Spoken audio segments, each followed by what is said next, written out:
கொன்று விட்டானடா மாதவா. என்ன செய்வது ஐயா?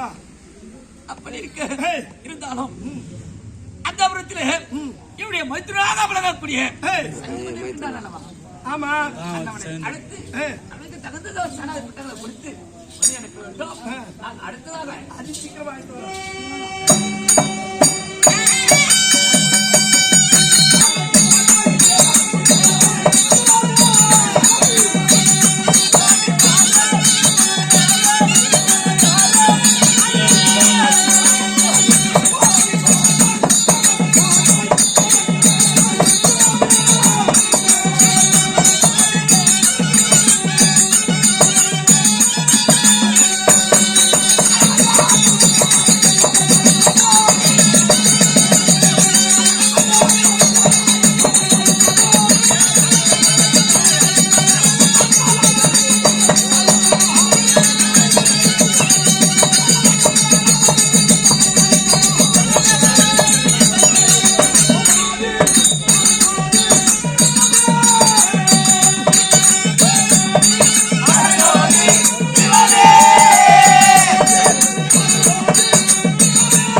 கர்ஜனா ஒரு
பண்ணிக்க பாத்துருங்க அப்படிதான் மத்த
கண்ணியமானே மாமா அத்தான் அத்தான்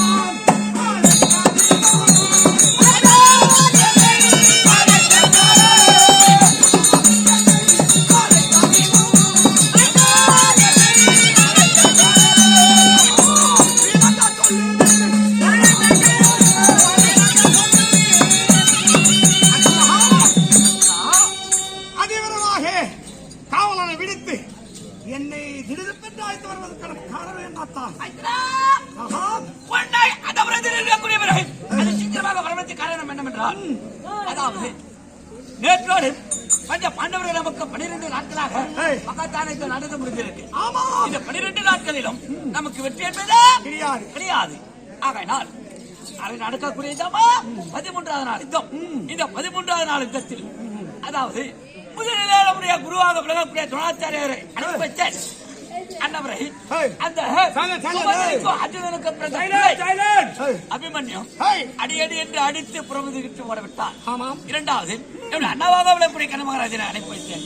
அன்னவரையும் தன்னை போல் ஓடவிட்டு விட்டார். சரி. மூன்றாவதாக மாமாவாக விளங்கக்கூடிய சகுனி மாமாவை அனுப்பி வைத்தேன்.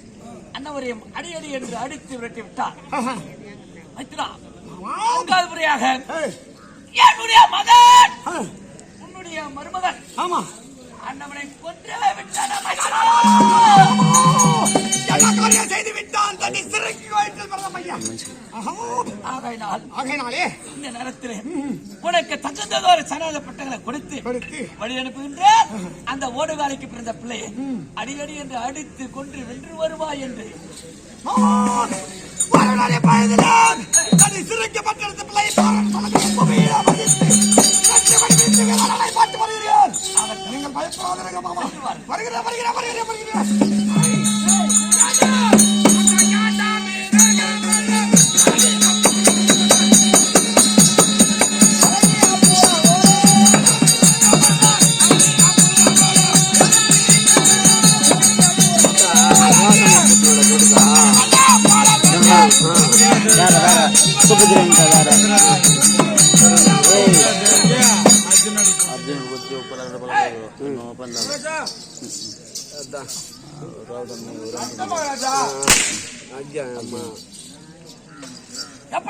எப்படி அதாவது அந்த லட்சண பூமதி கொண்டு குவித்து விட்டேன்.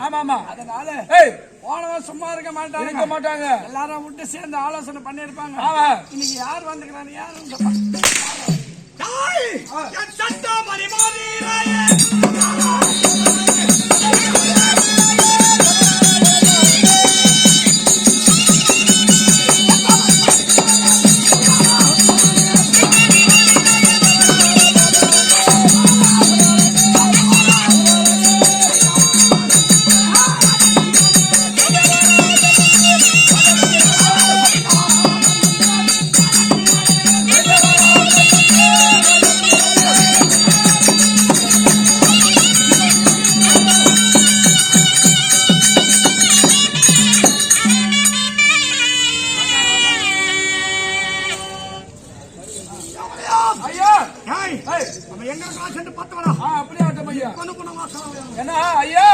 எப்படி என்றால் சிந்து தேசத்தை ஆளக்கூடிய அத்தை மகனாக விளங்கக்கூடிய மாமா உங்களுடைய மாமா விளங்கக்கூடிய சைனிய மகாராஜா வந்திருக்காரு.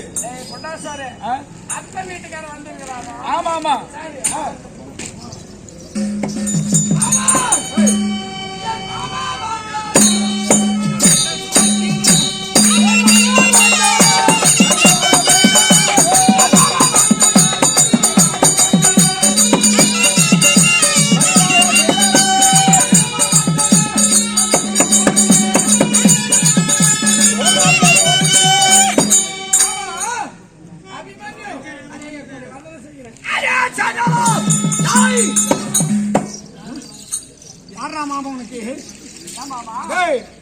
யாரு மாமன் யாரு மாமா உன் அத்தையா கட்டுங்கிறான் உன் அக்கால கட்டுங்கிறான் உன் பொண்ணோட கட்டுங்கிறான்.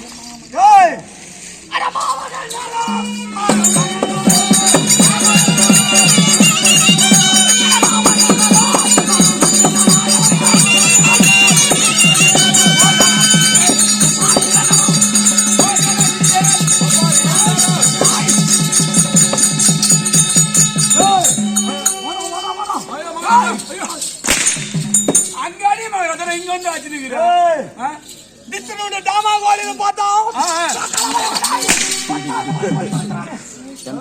அங்க போய் அடியா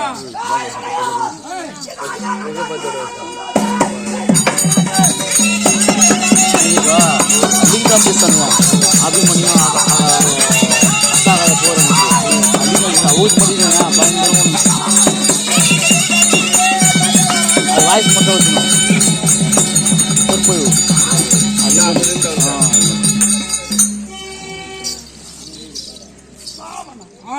ஐயா இப்ப நான் உங்க பக்கம் இப்போ ஐயோ நான் உங்க பக்கம் ஐயா அதான் உங்க பக்கம் சொல்றேன் எறும்புடாம புண்ணு அந்த சீக்கு முள்ள மண்டா 4 பல்ட்டி ஆச்சு ஏன் மேல கட்டி தர தரான்னு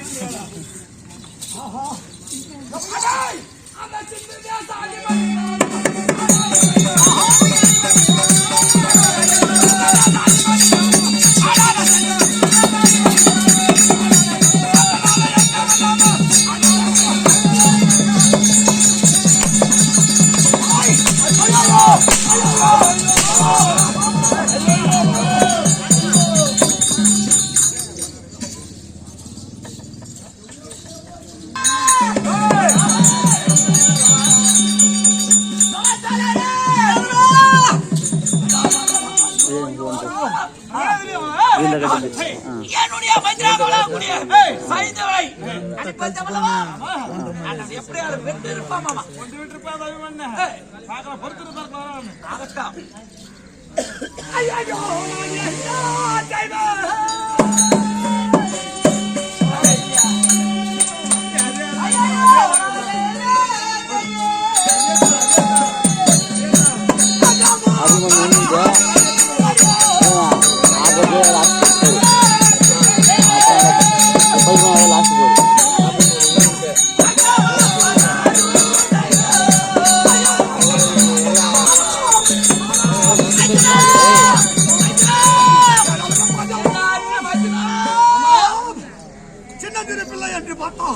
அடி அடி அடி அடித்து மாமா முகமிருக காட்டி வாழ விட்டு விட்டாரியா மாமா உங்களையும்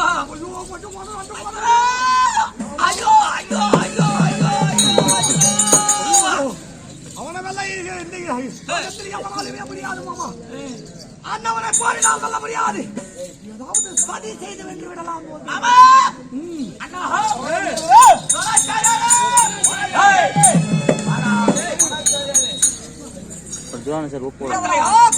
இவருடைய மைத்துனரை அனுப்பித்தேன் அண்ணவனையும் அடி அடி என்று அடித்து விட்டு விட்டானே துணாச்சாரியாரே அண்ணவனை இப்படி எல்லாம் செய்தால் வெல்ல முடியாது நாம் தனித்தனியாக சென்றதை முன்னால் அடித்துக் கொண்டேதான் இருப்பான் ஆகையாது அனைவரும் ஒன்று கூடி செல்லலாம் அனைவரும் ஒன்று சேர்ந்து ஆகட்டும் மாமா அண்ணவரை ஒற்றுமையாக சேர்ந்து அண்ணவனை அறியாத என்று அடித்தான் ஏதோ ஒரு பக்கம் இன்று வீடு போட்டு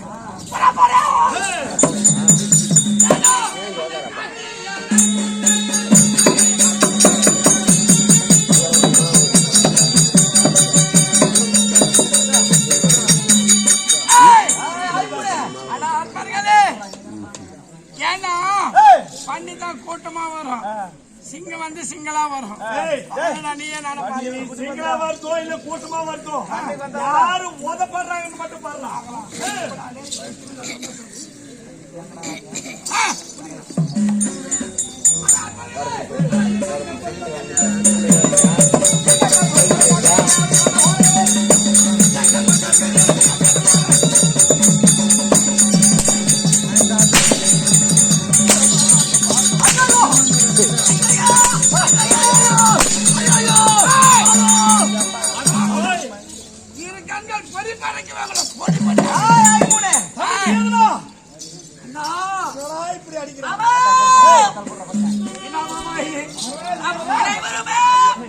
ஒன்றாக திறந்து சென்றாலும் அந்த ஒரு காலிக்கு பிறந்த பிள்ளை அனைவருமே அடி அடி என்று அடிக்கின்றானே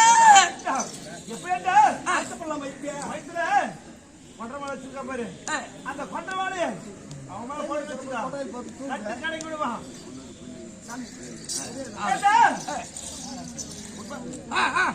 அவன் மீது முன்னுக்கு பின்னால் யுத்தம் செய்ய வேண்டும். முன்னாடி யாரும் யுத்தம் செய்தாருங்க. சைன்யம் கிட்ட கொன்ற மாலை இருக்குது.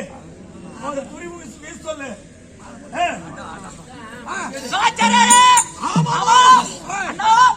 எப்படி என்றால் என்னவனை இப்படி செய்தால் வெல்ல முடியாது.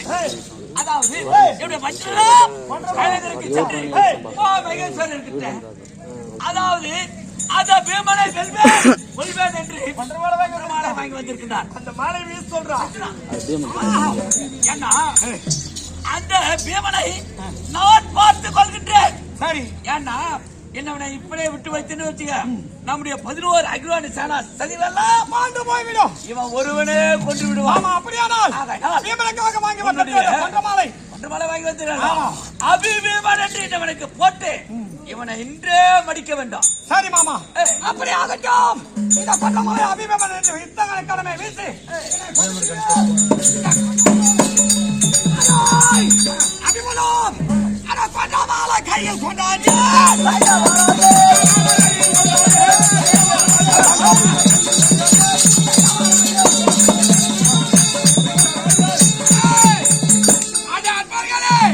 இந்த கொன்ற மாலை கையால்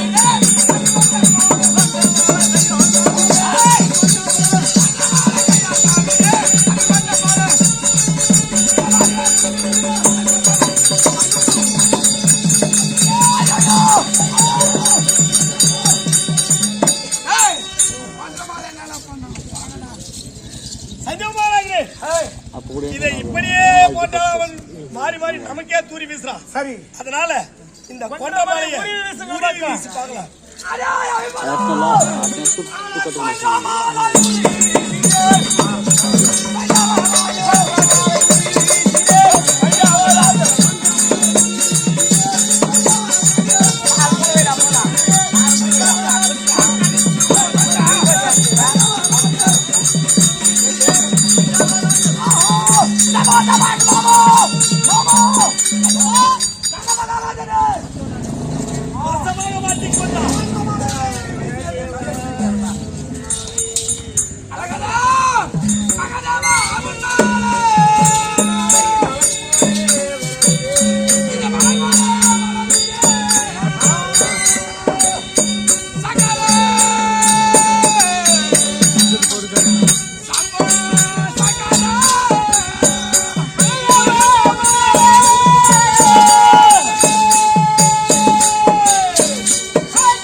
உனக்கு ஒரு நாளைக்கு இருக்குது.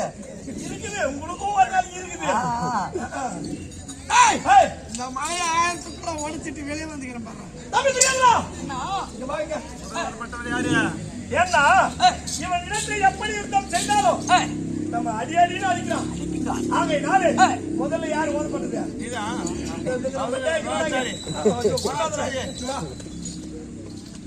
நாங்கள் முன்புறமாக யுத்தம் செய்கின்றோம். நீ பின்புறமாக சென்று அன்னுடைய வளர்க்கரத்தை வெட்டி விடுகிறார். முதல்ல போய் வெட்டா. நீ சண்டை போடுங்க.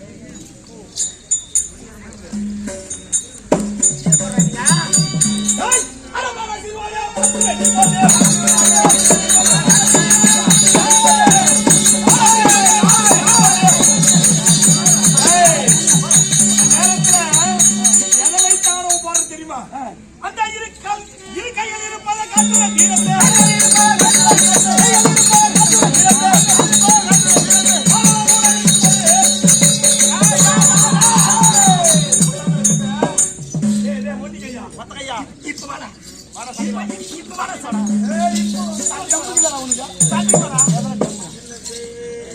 அம்மா என்ன செய்வேன்?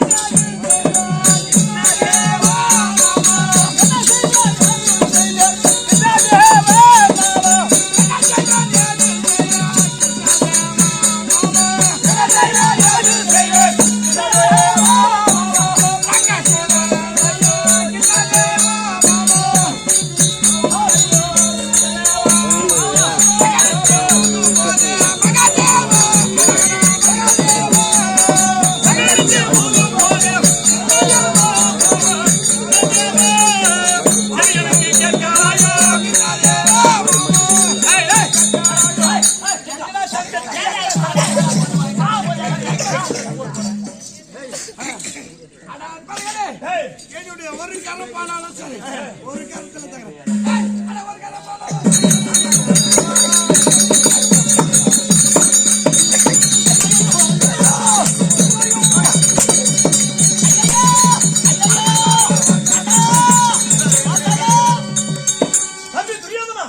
உனக்கு அதிகமாக வலிக்கும். நீ கவலைப்படாத, ரொம்ப வலிக்கும். சரி, நீங்கள் முன்புறமாக யுத்தம் செய்யுங்கள். நான் பின்புறமாக சென்று அவரது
என்னுடைய இரு கரமும் போனாலும் சரி, என்னுடைய காலிலும் கட்டப்படும்.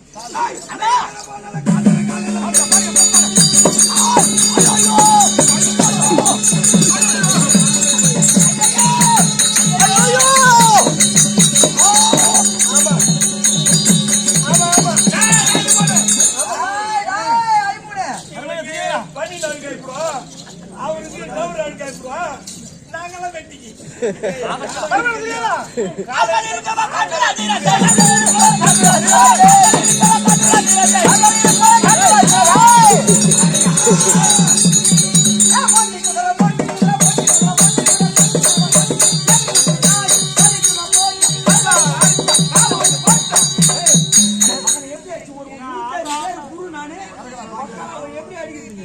ஒரு வயசான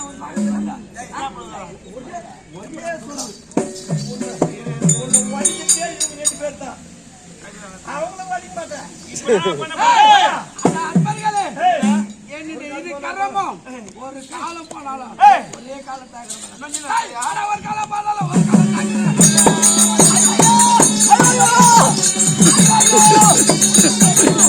கல்லாட்டம் ஆடுறீங்களா நீங்க தான் ஆடுறீங்க கல்லாட்டம்.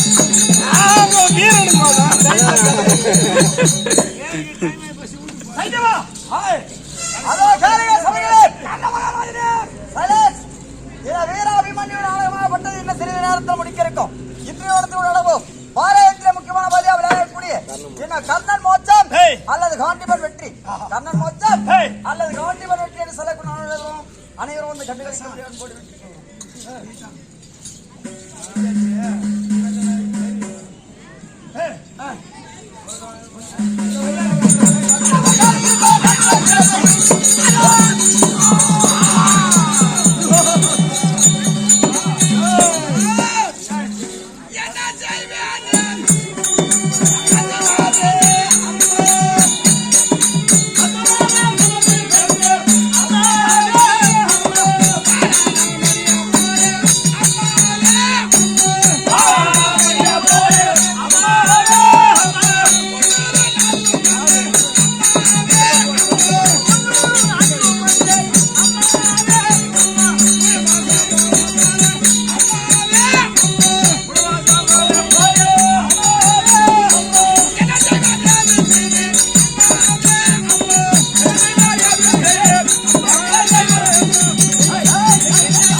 சரி உங்களை நான் என்ன தெரியுமா பண்ண போறேன்?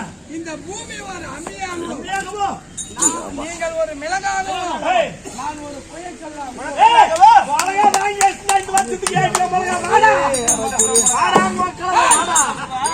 உங்களே அப்படியே அம்மியில அரைக்கிற மாதிரி அரைக்கிறதுக்கு லேட் ஆகும்டா. காசு அதிகமாகுது. அரைச்சு கொடுத்துருவான்.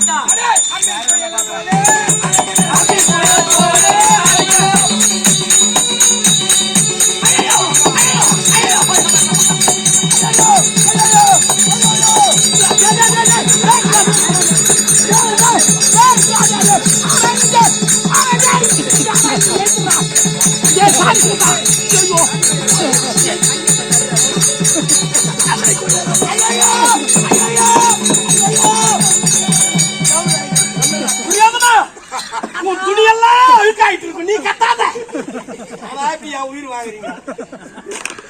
துட்டு தோக்கு ஒன்று வாங்கி தோசில போச்சு. இவனுக்கு பணி நாய் கேட்கும். நீ அவங்க மேல சும்மா தொட்டுக்கோ.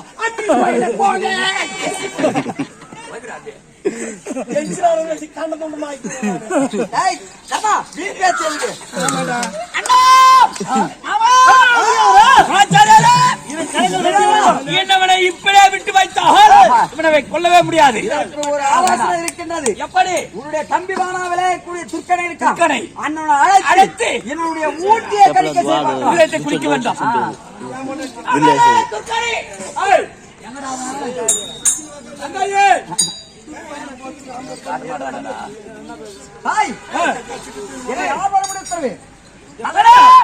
பெரியப்பா எப்படி என்றால் அதோ இருக்கின்றான் அபிமன்யு. அண்ணவனுடைய ஊட்டியை கடித்து குதிரத்தை குடித்து அவனை கொன்றுவான். அப்படியா இருங்க. கொண்டாடி